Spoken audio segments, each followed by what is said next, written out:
एक पर्वत के समीप बिल में एक बूढ़ा सांप रहता था।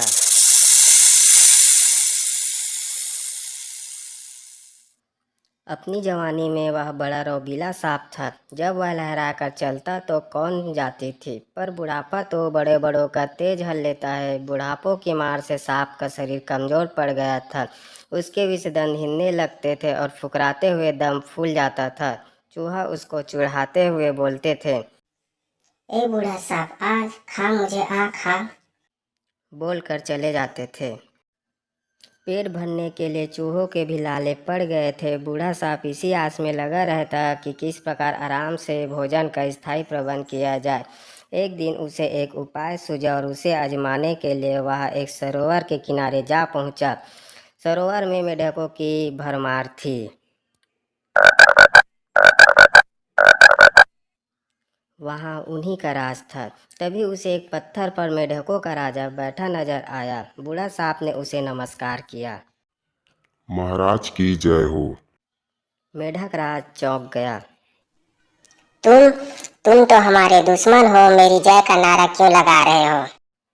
बूढ़ा सांप विनम्र स्वर में बोला, राजन, वे पुरानी बात है। अब तो मैं आप मेढकों की सेवा करके पापों को धोना चाहता हूँ, श्राप से मुक्त चाहता हूँ।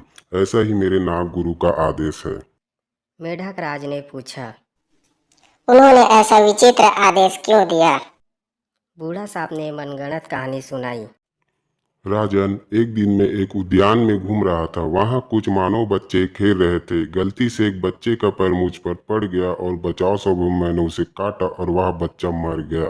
तो उसी का मुझे श्राप लगा है और इसी श्राप को दूर करने का उपाय मेरे गुरुजी ने बताया है कि मैं वर्ष के अंत तक मेढकों को पीठ पर बैठाकर सैर कराऊं। बूढ़ा सांप की बात सुनकर मेढक राज चकित रह गया। सांप की पीठ पर सवारी करने का आज तक किस मेढक को श्रेय प्राप्त हुआ है? उसने सोचा, यह तो एक अनोखा काम होगा। मेढक राज सरोवर के सारे मेढकों को इकट्ठा कर बूढ़े सांप की बात सुनाई। सभी मेढक बहुचक्के रह गए। एक बूढ़ा मेढक बोला, मेढक एक सर्प की सवारी करे, यह एक अद्भुत बात होगी। हम लोग संसार में सबसे श्रेष्ठ मेढक माने जाएंगे। एक सांप की पीठ पर बैठकर सैर करने के लालच ने सभी मेढकों की अकल पर पर्दा डाल दिया था। सभी ने हाँ में हाँ मिलाई। मेढक राज ने बूढ़ा सांप से कहा, सर्प, हम तुम्हारी सहायता करने के लिए तैयार हैं। बस फिर क्या था। सभी मेढक बूढ़ा सांप की पीठ पर सवार हो गया और निकली सवारी। सबसे आगे राजा बैठा था। बूढ़ा सांप इधर उधर सैर कराकर उन्होंने सरोवर तट पर उतार दिया। मेढक बूढ़ा सांप के सिर पर से होते हुए आगे उतरे। बूढ़ा सांप सबसे पीछे वाले मेढक को गप से खा गया। अब तो रोज यही क्रम चलने लगा। एक दिन एक दूसरे सर्प ने बूढ़े सांप को मेढकों को खाते देख लिया। बाद में उसे बूढ़ा सांप को बहुत धिक्कारा। अरे क्यों सर्प जाति का नाक कटवा रहा है? बूढ़ा सांप ने उत्तर दिया, समय पड़ने पर नीति से काम लेना पड़ता है। अच्छे बुरे का मेरे सामने सवाल नहीं है। मुसीबत के समय गधे को भी बाप बनाना पड़ता है।